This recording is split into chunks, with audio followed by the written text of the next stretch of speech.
Hello and welcome. My name is Shannon Kemp and I'm the Chief Digital Manager of Dataversity. We would like to thank you for joining the latest installment of the monthly Dataversity webinar series, Advanced Analytics with William McKnight, sponsored today by Chaos Search. Today, William will be discussing 2022 trends in enterprise analytics. Just a couple of points to get us started. Due to the large number of people that attend these sessions, you will be muted during the webinar. For questions, we will be collecting them via the Q&A section, or if you like to tweet, we encourage you to share highlights or questions via Twitter using hashtag #ADVAnalytics. And if you'd like to chat with us or with each other, we certainly encourage you to do so. To open the Q&A panel or the chat panel, you will find those icons in the bottom middle of your screen for those features. And just to note, the chat defaults to send to just the panelists, but you may absolutely change to chat with everyone to enable chat and networking with each other. And as always, we will send a follow-up email within 2 business days containing links to the slides, the recording of the session, and additional information requested throughout the webinar. Now, let me turn it over to Courtney from Chaos Search for a brief word from our sponsor. Courtney, hello and welcome. Thanks, Shannon. Nice to speak with you. It's a pleasure to be on today with both you and also with William, and for everybody who's taken time to participate in this session. Chaos Search is a sponsor of today's program, so I'm just going to spend a few minutes at the top of this discussion before we get into the analytics trends that I'm sure many people here are tuned in to hear about, to just talk a little bit about how we at Chaos Search are trying to solve for those same trends and make analytics something that are totally accessible for the enterprise in 2022. So with that, hopefully my screen share is coming through, but who is Chaos Search and what do we do? We help modern organizations know better by activating the data lake for analytics. I'm sure the data lake, which is a topic I know William will cover today on the call, is something that many people here have positive, negative, varying experiences with, and we are very focused on helping the modern enterprise activate the data lake. And then how do we do that? We have a data lake platform that indexes our customers' cloud data, making it fully searchable and enabling analytics at scale. End result being huge reductions in time, cost, and complexity. And over the course of the next few minutes, I'll help this crew kind of see how that actually works for some of our customers. I'm sure this chart is something that many people look at and go, yes, this is true of my existing environment, but what is it, right? The data analytics challenge that we know organizations are facing, data-driven organizations are facing today, is that there is a tremendous demand on IT infrastructure, DevOps teams to make data of all types accessible to users for purposes of analytics all the time. The promise has been that, oh my goodness, can't we put all of that in a single repository and manage the data growth and get better insights? That's true. That's the promise. But the reality, and I think anybody here who's dealt with a more traditional data lake has seen that what actually happens, right? You have silos of information based on the sorts of users that need to access that information, based on the type of the information, based on the systems that the data is coming from, and the work, the pipelining, the migration, the toil, as we call it at Chaos Search, that ensues to make that data accessible ends up precluding both the users and the organizations as a whole from really being able to tap into and derive insight from this volume and variety of data. What's the end result, right? A big gap in access as well as time to insight. At Chaos Search, we ask this question: what if you could analyze any and all of your data? I mean, is that not nirvana, right? When William talks about the trends in advanced analytics, they may be all focused on doing this, right? What if you could analyze any and all of your data? How? In an automated way and at massive scale, and reducing the time to insight and also your costs by up to 80% without changing the tools and platforms that your users use to derive answers. You would know better, right? You would have insights at scale. You would have immediate time to insight. Your resources would be easier to manage, and you can truly see the world the way you want it. At Chaos Search, quite simply, and we'll go through this in kind of rapid fashion, what are we actually doing for customers, for organizations who have placed their data in S3, Cloud Object Storage, or Google Cloud Storage? We are operating right on top of S3, the data platform, enter the Chaos Search data platform, and we are allowing organizations to access that data directly from S3 for purposes of analytics at scale with no movement, no transformation, no work. So if you are the end user, let's just say we have a lot of customers today who have chosen Chaos Search for serving their log analytics needs. Let's say you're using Elasticsearch at scale, but you are constrained when it comes to retention. You are able to only look at a small subset of your data for purposes of, I don't know, containers analysis or understanding traffic on your website or any sort of heavy log data analytics that it becomes so imperative for organizations who are heavily deployed in the cloud. With Chaos Search, introduce Chaos Search, sits right on top of your S3. You access Chaos Search.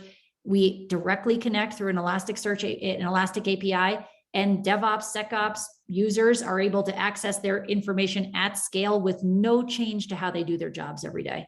And what does it mean, right? You actually are able to benefit from one unified data lake. And at Chaos Search, not only do we do that for logs workloads, but we do that for SQL workloads. We will do that for machine learning workloads this year. So it is a single unified representation of your data that is pulling right from your object storage. You don't need to copy it. You don't need to store it elsewhere. Chaos Search doesn't own that data.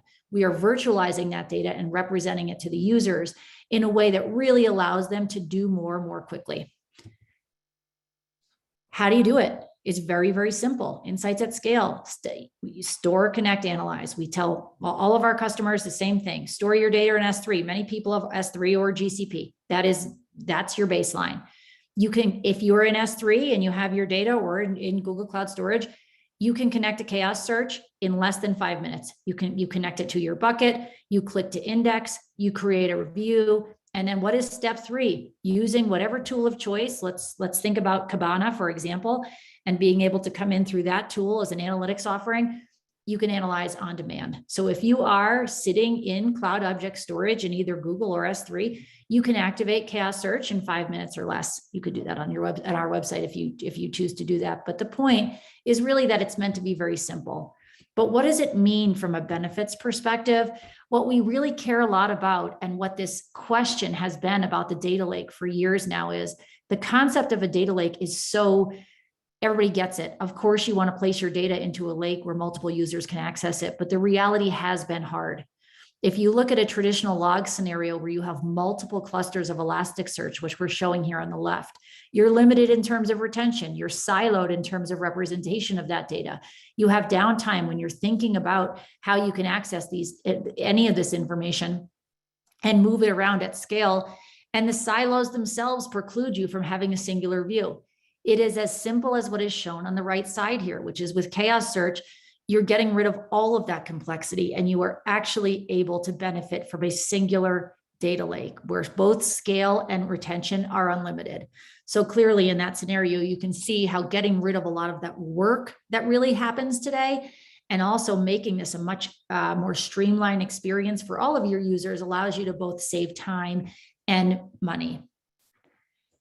One of our customers, Blackboard, some people on this call may be very familiar with Blackboard, but they're an online educator. And when COVID happened 2 years ago, what happened? The demands on their service just expanded dramatically. And they needed something else to handle their logs. And when Joel talks about this, as he has discussed in webcasts and what you'll see here, the amount of time to manage the logs that were now kind of everyday occurrences for their business, for them to see and really understand what was happening across all of their product lines became impossible.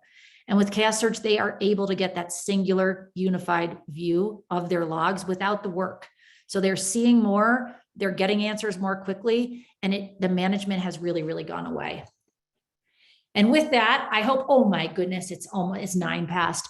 I would be happy to answer any questions at the conclusion of the call today, but we are incredibly excited about what William's going to share relative to trends and topics that are really relevant to this audience for purposes of advanced analytics, because at Chaos Search, we are passionate about helping make analytics of all types at scale accessible to end users and really simplifying that experience. So with that, I'll turn it over to you, Shannon, to turn it over to William. Courtney, thank you so much for kicking us off and with this great presentation. And thanks to Chaos Search for sponsoring and help to make these webinars happen. And if you have any questions for Courtney, feel free to submit those questions in the Q&A section of your screen, as she will be joining us in the Q&A at the end of the webinar. And now let me introduce to you our speaker for the series, William McKnight. William has advised many of the world's best known organizations. His strategies form the information management plan for leading companies in numerous industries. He is a prolific author and popular keynote speaker and trainer. He has performed dozens of benchmarks on leading database, data lake, streaming, and data integration products. And with that, I will give the floor to William to get his presentation started. Hello and welcome. Hello, and thank you, Shannon. Thank you, Courtney. Great hearing all about Chaos Search, and I think it does play into some of our trends here. It's time for the trends, so welcome to 2022, and I trust that the right slide is presenting right now. If not, just let me know. I can push the magic swap displays button if need be, but because you never know about that. But anyway, welcome to 2022. I'm excited. I hope you're excited as well that you've chosen wisely in your career to be here in data in some way, shape, or form, and to know that it's growing and it's doing more innovative things. And as a matter of fact, in putting this presentation together this year and last year, I kind of noted to myself how even more progressive it is this year in terms of the things that are happening, in terms of the things that we need to keep up with. So in the spirit of keeping up and growing our enterprises appropriately, let's dive in here. I've been introduced. We have strategy, implementation, and training options over here at McKnight Consulting Group. So I'm going to pull you in just a little bit more. Hope you don't mind. But why are trends important? Why should you pay attention to trends? I think it's imperative to see trends. They affect your business. Your users will eventually, if not real soon, care about these things in your offerings, in your services, in your products, in their services. And we're trying to help them, of course. So it's about planning and dealing with change, picking your winners. You know, I have my trends here. Others have their trends. My perspective is, I think most of you know, my perspective is data. My perspective is enterprise data now for 25 plus years. And it's about making that data into a significant corporate asset for you. So I'm looking at the trends that help that goal. And I want you to be a leader, not a follower. It's very important that organizations have data leaders and understand that data is important and how important it is, and can continually articulate that to everybody that needs to hear it within the organization. And that's pretty much everybody. I want to grow your business ideas. I believe, and I've said this many times, that the great business ideas, the great initiatives are going to come from the perspective of data as we go forward, and the perspective of analytics. And it's people like you and I that understand this and can be significant movers and shakers inside of companies as a result. So I talked about I want you to be a leader. Leaders of tomorrow can advance maturity while also solving business issues. So pick and choose over the trends as you need to. And they're not all going to apply to everybody, of course, but you want to start working them into your initiatives. Everybody out there, every organization, I should say, is looking over initiatives now. Sometimes it's for what they're going to do in 2022. Sometimes it's multi-year initiatives. But either way, those initiatives are going to need to be architected. And the default easy thing to do, or seemingly easy thing to do, is to do it the way that we've always done it, and forget about trends, forget about these new possibilities, and just do it the way we've always done it. Nobody will know that we didn't move forward with things. Well, I think eventually, if you've been around a while, you know that that does eventually get smoked out, and the organization will like people that actually do think ahead and architect for efficiency, architect for functionality. And those are a couple of things that you really get from trends. And that's very true with this year's trends. There's a lot of efficiency trends in there, and there's a lot of new capability trends that are in there. And every organization is going to need to call them over and get into their winning approaches. And don't worry if you're not 100% right about your winning approaches. Don't worry if you picked Hadoop for your data warehouse a couple years ago, and now you're kind of stuck. Well, you think you're stuck. You're not really. There's always a way out. It's just going to be inefficient to pick non-winners here. So I'm going to give you my best shot at it. I want you to think about it as well. By the way, there's no budget for staying on trends. So if you're waiting for that, that's not going to happen. And by the way, you also don't get a whole lot of credit for staying on trends, right?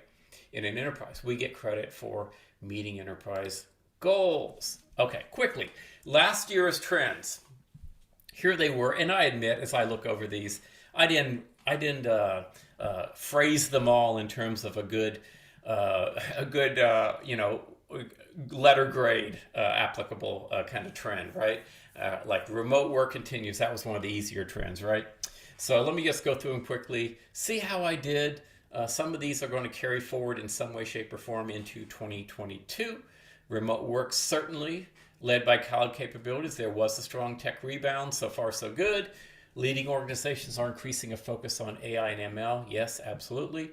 Model deployment takes center stage in those organizations. I believe that it did. More edge AI. Yeah, more is kind of a fungible word, right? But I do think there was more, and I think we're in the process of seeing a lot more. So that's going to be, I think, the first trend I'm going to share with you. So I'm going to revise that one a little bit. Explainable AI, that didn't really go anywhere. I was thinking that some of these algorithm providers would be helping us understand, what went into it, not to a deep degree, but to the degree necessary to meet some of these requirements that are coming from outside entities in terms of being able to explain the AI that we're using inside the enterprise. So no bueno on that one. Strong data lake adoption, yes. Oh yes, strong data lake adoption. Everybody wants a data lake. Sometimes they think they want a data lake and they really want a data warehouse. It's on S3. That's okay. That's okay. That's a data lake. That's okay. It's a type of data lake. New technology stacks, shifting from only data warehouses, lakes, and ETL to data fabrics, AI, and pipelines. I'd say maybe a B grade on that one, because I think for new technology stacks that is true, but I don't see a lot of people going backwards and redoing their data warehouse ETL. It's full steam ahead, and it's full steam ahead into pipelines and so on. I don't see a lot of let's do this with ETL unless it's a kind of small departmental kind of thing. Strong DevOps adoption. Yes, there has been strong DevOps adoption, at least in terms of people saying that they have strong DevOps and are using some of the science of DevOps, some of the things that are coming out of that domain, moving that into their organization. MLOps, not as strong. We're still probably not there yet. Automation, certainly as a top AI mover and shaker, at least at the beginning of your AI journey. Yes, it is that. Open source adoption, I'd say that was sort of flat, still strong, but it didn't really tick up any as far as I could tell. Kubernetes adoption, that's an easy one. Yes, that happened, and we're at the start of general AI. That's just an opinion, not really something to be graded, but I believe that is true, and I'll probably drop a few points about that into this year's trends. Speaking of this year's trends, let's get into them. The first one, as I promised, was about edge AI. Edge AI and edge computing will dominate architectures. Embedded databases have become a popular use of database technologies. Aggregating all the uses of databases would show that embedded databases are just as popular to the more extrinsic approach, with all the connected devices that we have out there, now projected to be 75 billion by 2025. And so what's happening is enterprise embedded databases can be found, for example, in mobile airline applications for online check-in, boarding pass retrieval, flight status checking, and so on. And it's all being empowered by improvement in chips at the edge. And improvement in chips means we don't have to just put data in files at the edge, just a little bit of data and a little bit of processing. We can put full databases. We can put graph databases potentially at the edge. And we can put not just light processing, but we can put artificial intelligence processing right there at the edge using some of the chips that are coming out from companies like Samba Nova and GraphCore and so on. So if you're in an edge computing system, the data and applications are brought close to the point where it's needed. However, rather than connecting that distributed system to an on-prem environment, it is often most pragmatic to connect it to a cloud infrastructure. And all of these distributed sites can be linked together with an enterprise computing environment. So I think this is a strong trend for the year. Look for it in your architectures, and as I mentioned, look for graph-shaped data to be out there at the edge of your architectures. All right, data scientists. Data scientists start doing more data science than data cultivation. And there's a few reasons for this. I see this turning in this year. One reason is because our data environments are just that much more mature, a year more mature. We've largely gotten past our phase 1 data lakes. They're now up and running, meeting business goals, etc. Of course, we have our legacy everything that's still applicable and working, like our data warehouses and our CRM and so on. And so the data scientists are starting to get more tools, and that means the data science is going to go up, because it used to be, of course, we all know that half of a data scientist's job was cleaning data, integrating disparate storage systems, and finding the needed storage capability and processing power to put AI and machine learning models into production.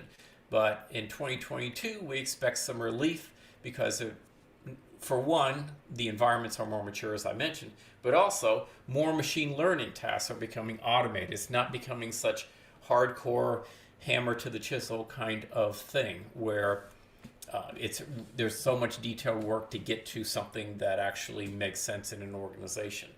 So I believe that this is where different tools are going to shine. I think Chaos Search is in here as well with their ability to index data lakes and so on. Something to look forward to. Data scientists actually doing more data science in 2022. Now, here's an easy one, I think. Wide adoption of containerized data.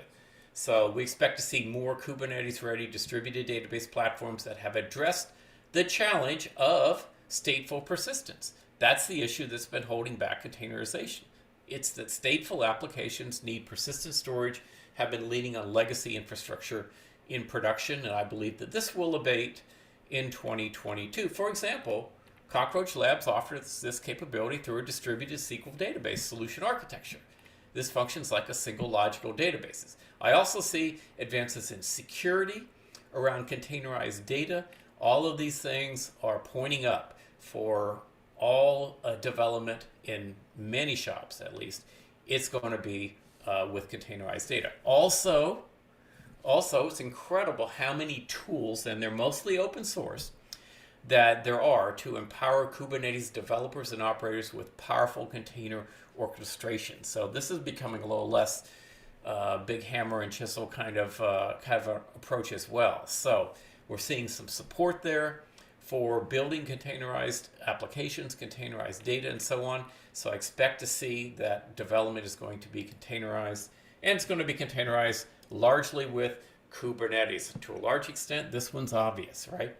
It's giving rise to something less so, a tendency to spin up clusters, be they for big data, data warehousing, or machine learning, on a task-based basis. So all this quickly getting clusters up and running for something, testing something out, shutting them down, and so on, that's happening more and more. Call it serverlessness.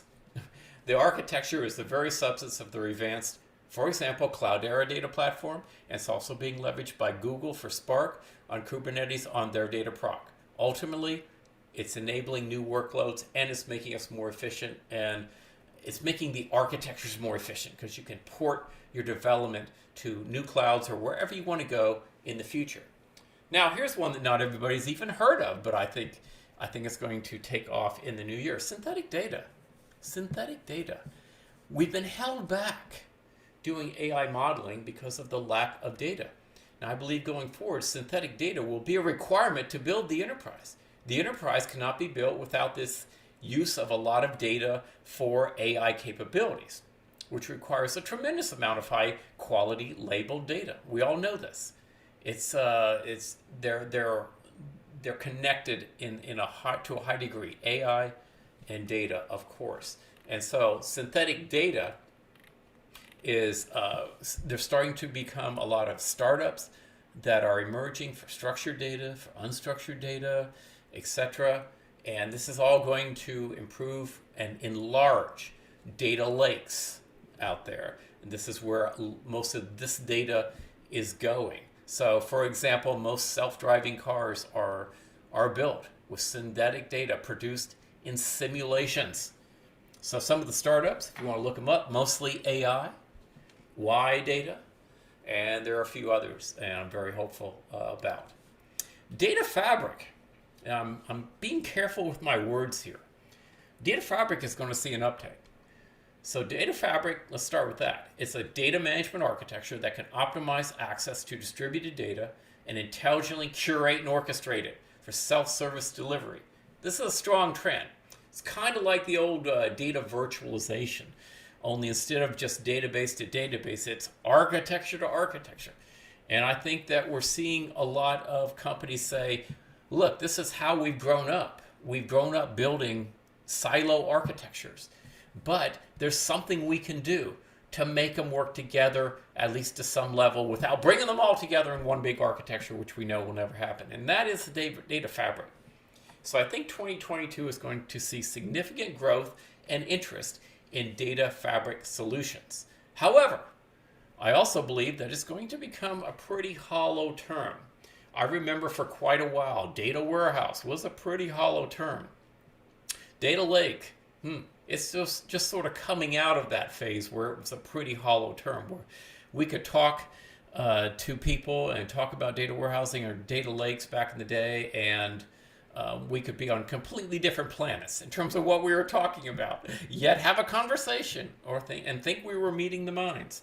I think that's sort of what's happening with data fabric. It's something that all the vendors are glomming onto. A lot of people inside an enterprise are saying that's what they're doing, but they're not really moving the needle very much to make the goals of the data fabric happen. The orchestration, the access to all data, and so on. So I know it's kind of hard to predict about something that's kind of nebulous like this, but true data fabric, I think, is going to see an uptake. Now, moving right along, AI-enabled applications, not just AI tools, but AI applications. Businesses are going to expect vendors to deliver comprehensive AI-enabled solutions for line of business teams and departments instead of focusing on developer tools and technologies. Now, some people might say it was kind of early to see this industry making that turn, that change of direction. But I think it's time, and I think we're going to start to see it, start to see AI-enabled applications. So these can impact all enterprises within an organization. So remains to be seen where AI is going to focus on in terms of domain within an enterprise, but it will focus on automation and deep complex analysis of big data for immediate action. So we're going to see organizations shifting their investments away from AI, moving into customized solutions that are built with AI. Data catalogs. Data catalogs are going to cross the chasm in the data stack. Well, what chasm am I talking about? I'm talking about the chasm of, should we include them or should we not? Are they really part of the stack or are they not? I mean, we've got our ETL, we've got our data warehouse, we've got our BI tools. I mentioned before that the whole stack is changing and metamorphosizing into more pipelines. And data catalogs are really important here. So there's some players in the little box down there that I think are poised well for 2022 for the needs out there. And I think data catalogs in general are starting to get accepted as part of the necessary stack for an enterprise for an important workload. And you could also throw things like AWS Glue in there as well. So data catalogs, data quality. Let me talk about data quality here for a minute. Data quality is probably as important as it ever was inside of organizations. Some organizations treat it with the importance that it deserves, and some do not. And I think you very clearly pay for that. I think I've had a talk in this series about data quality just like 2 talks ago, or maybe it was last month. It's that important. But there's more.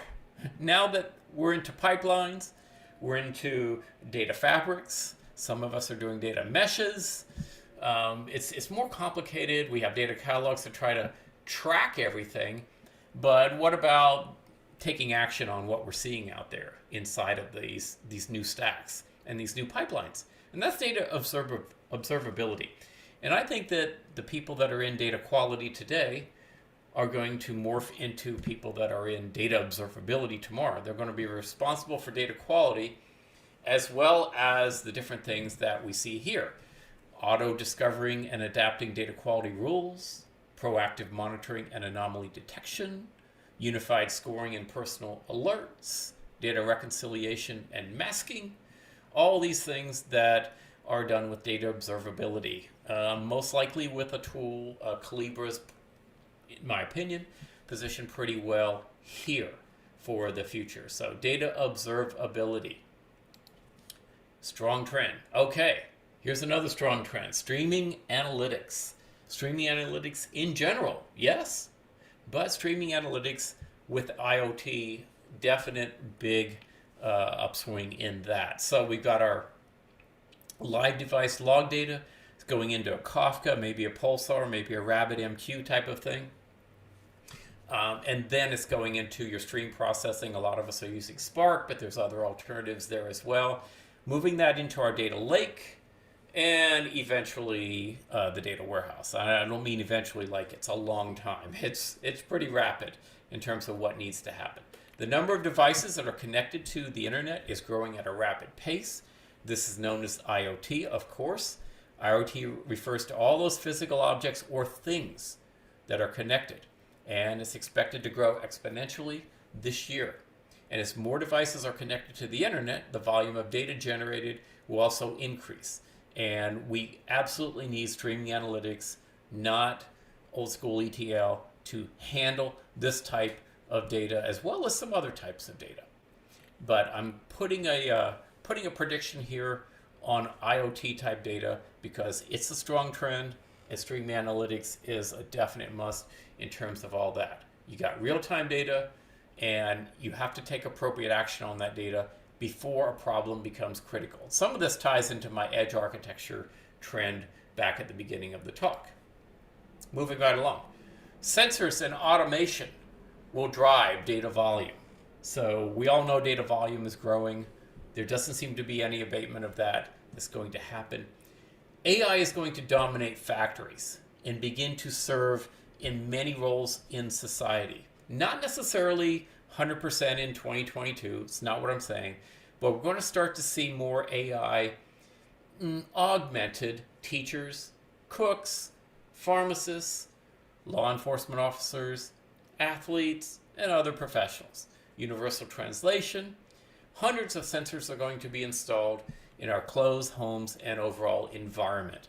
And all these sensors and automation will be a top factor in driving overall data volume in this new year. Okay, now I've tried to stay away from industry-specific predictions, but this one's just a little too juicy. I had to put it out there, and I think that it's something that we can all relate to, even if we're not in healthcare. And that is that medicine is going to jump the shark on neurological disorders, leading to a DNA revolution. What might we do with that DNA? Will it be the next medium for information? Not in 2022, it won't. Will quantum computing be the next medium for information? Not in 2022, but down the road. And we might start to see some early green shoots around that with DNA. But more to the point, AI will treat neurological disorders like Alzheimer's, Parkinson's, spinal cord injury, and blindness, deafness. Robotic prosthetics may be becoming stronger and more advanced than our own biological ones. No, I'm not going to chop my arm off for one of these things, but I can know, and we can all know, that if it does happen in the future, we might be relatively okay. No single psychological trait that does not show there is not one that does not show genetic influence. The ability to genetically modify cells in order to produce a therapeutic effect, that is to add a corrected gene into the genome in order to treat disease. That's what's going to really be happening in 2022. I'm not a big expert on this. I'm not trying to say that I am, but I do track CRISPR pretty closely and am just fascinated by the possibilities there. So look for that in a hospital near you and in the computing environments of the future. Now, if you've been following my presentations here month after month, you know I talk about Sophia. You know I like Sophia. She's the young and accomplished humanoid robot from Hong Kong-based Hanson Robotics that already boasts a very impressive list of firsts. And she just added a new one. Yeah. She's the creator of the world's first AI-generated piece of NFT art. Yeah, I threw a lot in there, didn't I? She's a humanoid, and she's doing NFT art. Yes, and that's actually a kind of self-portrait. You know, it may not be my cup of tea, this art here, but the video art and painting sold in an online auction for $688,000 as an NFT. So there you go. Apparently there's something to it.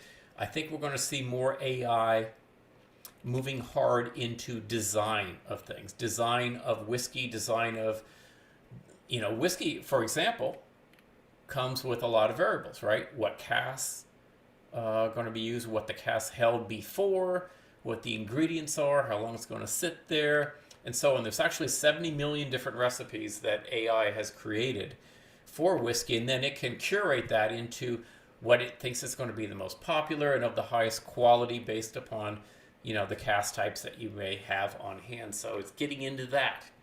It's getting into a lot of things. It's getting into music design. It's getting into art, as you can see. Spices. I'm just thinking of different things that I know of that AI is moving hard into.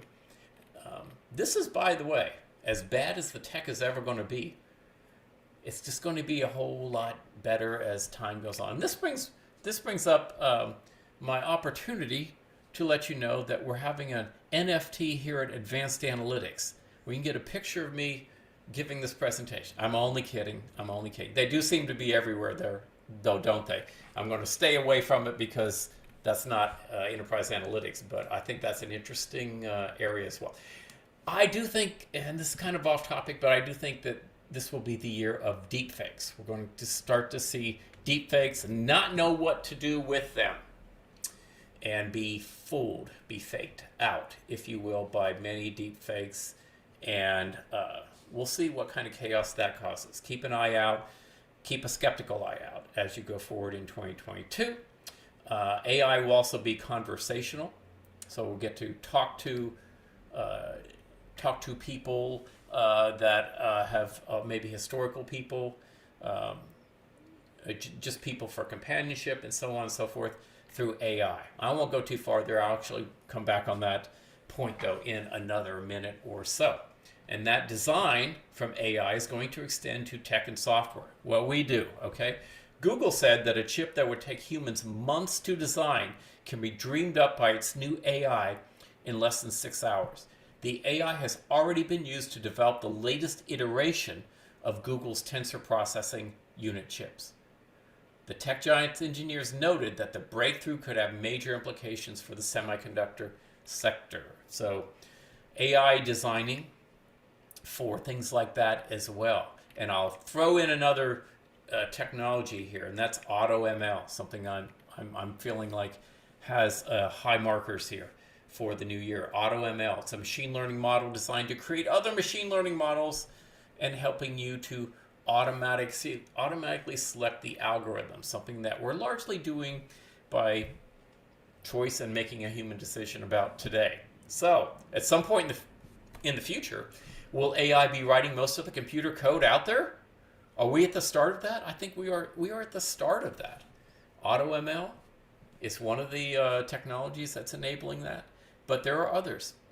And it's able now, you see debuild.co there, able to explain code in English and suggest improvements. And it can write code too. The Defense Advanced Project Agency, that's DARPA's probabilistic programming for advancing machine learning program, is developing new technologies that improve machine learning for questions. Both DeepCoder and AutoML use machine learning to produce executable code based upon entire knowledge bases, the basis that they use.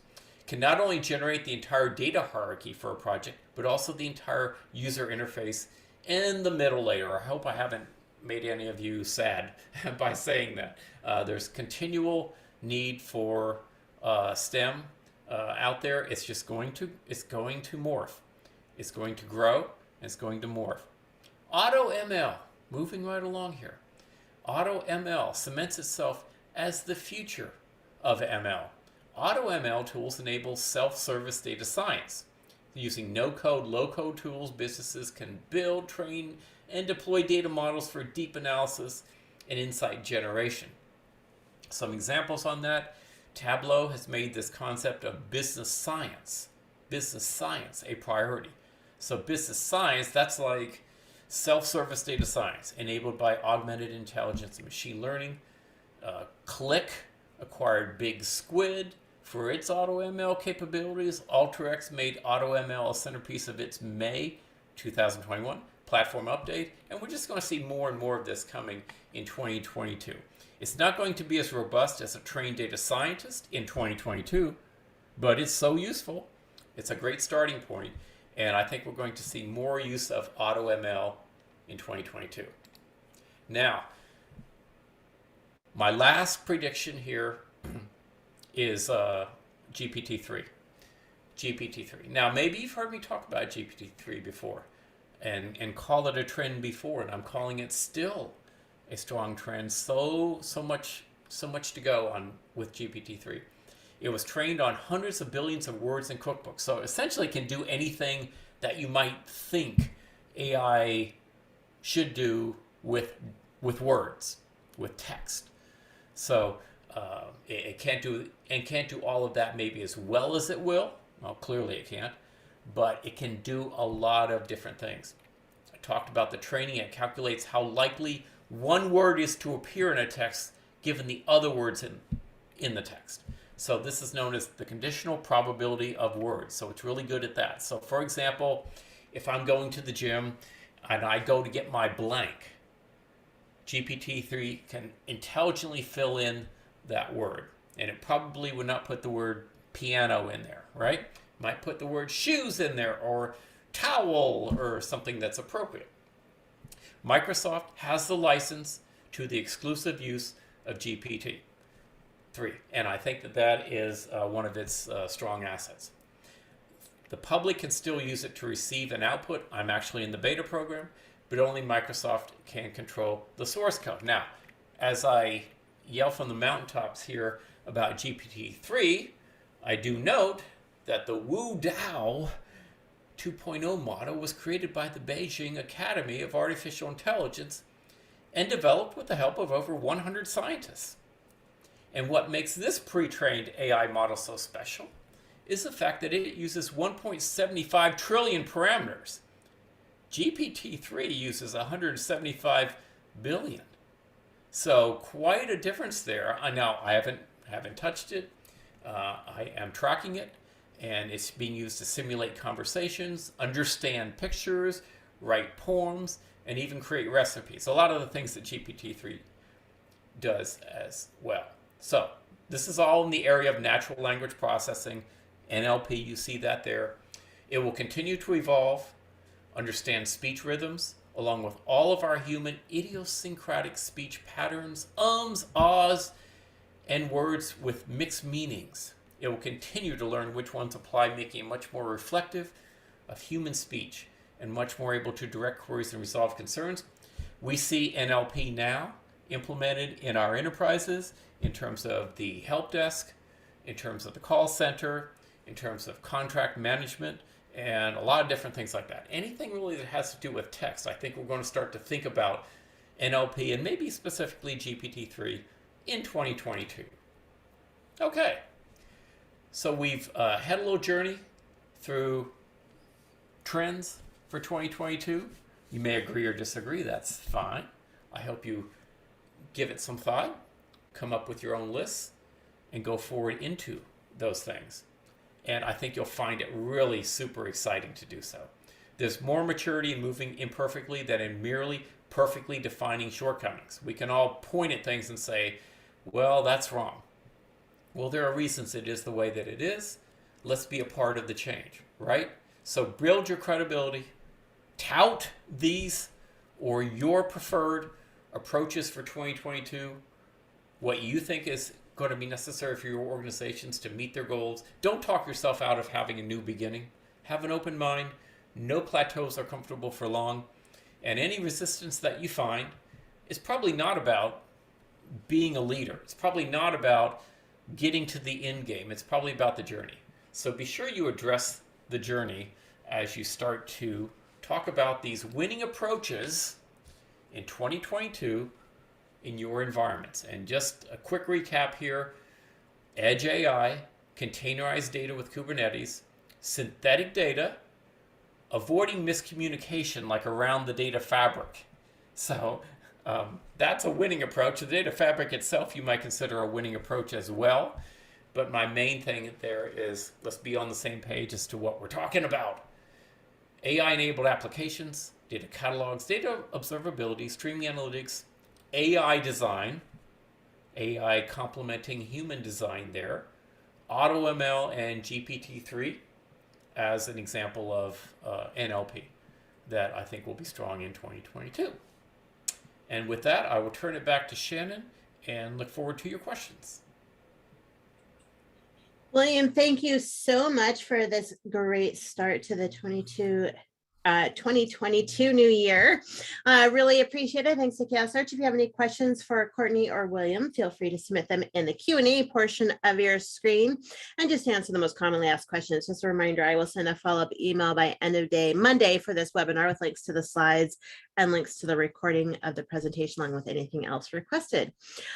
So a question came in earlier. Is there a tool that helps to query or create multidimensional queries from a data lake?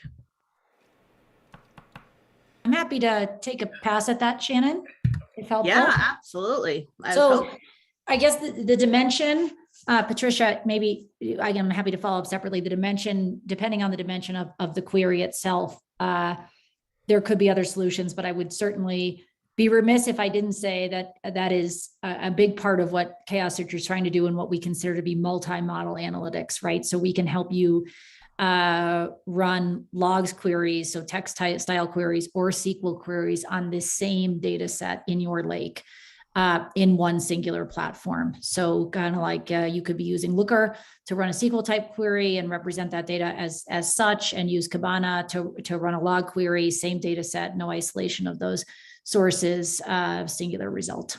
And if that helps, great. And if it doesn't, feel free to follow up with me via email. And I don't know, William, if there are other multidimensional query providers you wanted to talk about. Well, I agree with everything you said. There's obviously a host of tools that you can use to access data, in a data lake, but nobody goes as far as Chaos Search in terms of the capabilities that I'm aware of. And I'll just add that I think that when you're sitting on the cusp of architecting an environment, bringing on a new tool, bringing on new capabilities, think about these trends that I just talked about. Think about how far things have come in the past couple years or even 1 year. And you can guess that it's probably going in a similar direction, fueled by AI. So next year we're going to be talking probably about some trends that are all about AI and all those capabilities that you're going to need as an organization. So think beyond your immediate capabilities. Think beyond what that person was in your virtual office yesterday jumping up and down on the table about, because you're going to need more. Once they get that, they're going to need more, right? We've seen this pattern over and over again. So be sure you get into enough capabilities that scale when you do things like need dimensional data in the data lake and so on and so forth. I love it. And everyone's so quiet today. That was the only question that's come in. I'll give you all a moment to type any additional questions that you have into the Q&A there. William, before the webinar, we were talking about, how we at Dataversity are seeing, a lot of jobs booming in for surrounding metadata and data modeling because of companies standing up machine learning and starting those programs. Are you seeing anything similar in the companies you're working with, or? In terms of a continued focus on metadata and data modeling, yes. In terms of I say the oldies but goodies. We're not all these trends, by the way, should not take away from the need for solid data quality work, solid data modeling work, solid data management work, solid data governance. All those things. It's always tricky to give a presentation like this and make it. I want to make it not seem like I'm glossing over all the good things we've learned over the years, which still remain true. So I'm glad I had this opportunity to say data modeling is still important, metadata is still important. I mean, we talk about the growth of data, right? We talk about how data is going to move with the data fabric, and we talk about the data pipelines and how it's moving data, but it's moving that data to places that need to have great modeling and metadata above it. And I'm just sort of glossing over that today, but we can get down into those weeds and we can see that that's as necessary as anything for the success of the overall project. Courtney, anything you want to add to that? No, I always find these sorts of sessions to be eye-opening when you have a moment to just think about where, with the variety of sort of solves for the plethora of analytic challenges there are, the sorts of really compelling things that are happening. So William, thanks for taking us through that. And Shannon, thanks for hosting us today. We are very happy to be part of this Dataversity community, and we look forward to talking to you all again soon. I love it. Well, while we were talking, we had a few more questions come in, which is great. And I love this heavy hitter one. So thoughts about the data ethics implications of self-service data science? I'll take a first pass at that. I think there's been some pushback on, well, we just don't know what the algorithms are doing. So I think we have to, move a little more carefully. I think different organizations are treating that differently, and some organizations, if regulation ever stepped in, would be in more or less a world of hurt when it comes to this stuff, because they've really banked on algorithms that they know nothing about, and they really don't have the AI expertise in house to deal with any kind of defense. But you talk about ethics, I'm talking about I'm talking about regulations, and that's more business oriented. But I think the biggest thing with ethics around AI that we're dealing with is biased data, and this is where some of that generated data can come in really handy. And so I was talking about that as a strong trend, and I think that is a trend to also help out to be sure that we do not fall into any ethical holes when we do our artificial intelligence. It is important to have representative data. It's important to have a lot of data, and we can define a lot. We would need some time on that, but you know what I mean. A lot of data that represents your entire constituency, and it doesn't just gear itself to one part of it or the other based upon what it knows. And we cannot let the majority data, if you will, which may represent the majority of our consumers out there, their characteristics just be the only characteristics that we care about. So Anyway, there's going to have to be some knowledge there that comes out of AI. I love it. And how AI and machine learning will influence and enable data quality? Yeah, I think as with a lot of things, we're starting to see that some things can be automated, and we're not to the point where I'm comfortable saying that, well, data quality can completely be automated. Now, not at all. You still need data governance coming up with custom rules for the shop. You still need to apply them in a what's going to give the biggest bang for the buck kind of approach, and grow that over time and score your data and hopefully get it better over time. That's still the approach. That's still the approach. But we see that machine learning can do some of the things, some of the rather ordinary things, I'll say, that have to do with data. Like I'm doing one right now, correcting addresses to a third party. That's not exactly AI, but some of the matching is AI. And I think that whenever data quality in the past has been relegated to a data governor that will actually have to manually get involved, I think that is starting to abate, because we're starting to understand what it is that they're doing to the data. Don't tell me you're using your judgment. Tell me how that judgment plays out, and that's what I want to capture and get automated. But you know what? If I'm not told that, but I can see the pattern of that activity over the course of time, artificial intelligence can see that pattern and take it forward, and that's just as good. So I think that's one area that machine learning will definitely be helping data quality in 2022. Awesome. Courtney, anything you want to add to that? No, not on that one. I'm concurring with William. Love it. All right, some additional comments that came in. I love it. Well, that does bring us to the end. Oh, we got one more question coming in here. I'm going to throw it in. We got just a couple more minutes. From an ESG goals perspective, environment, social, and governance, any thoughts on trends that would facilitate an organization's ability to indicate and document such to meet scrutiny of regulators, stakeholders, and consumers? Isn't that's similar to the ethics question, or at least how I addressed the ethics question. We just got to see more explainable AI, and I thought it was a trend last year. I think it's still a trend, but maybe not as strong of a trend as before. I'm kind of gun shy about making that a trend. Didn't see it happen. We'll see more of it for sure. We'll definitely see a lot more of it if regulations tick upward in that direction.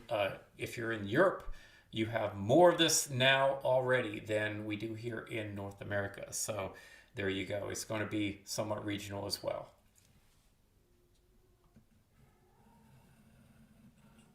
I love it. Well, thank you both so much for this great presentation, and thanks to our attendees for being engaged in this. I really love it and love you guys as always. And thanks to Chaos Search for sponsoring today's webinar and helping kick off this series in the 2022 new year. Appreciate your help as always, and enjoyment and engagement. So thanks everybody. Again, as a reminder, I will send a follow-up email by end of day Monday for this webinar with links to the slides and links to the recording of this session. Hope you all have a great day. Thanks, everyone.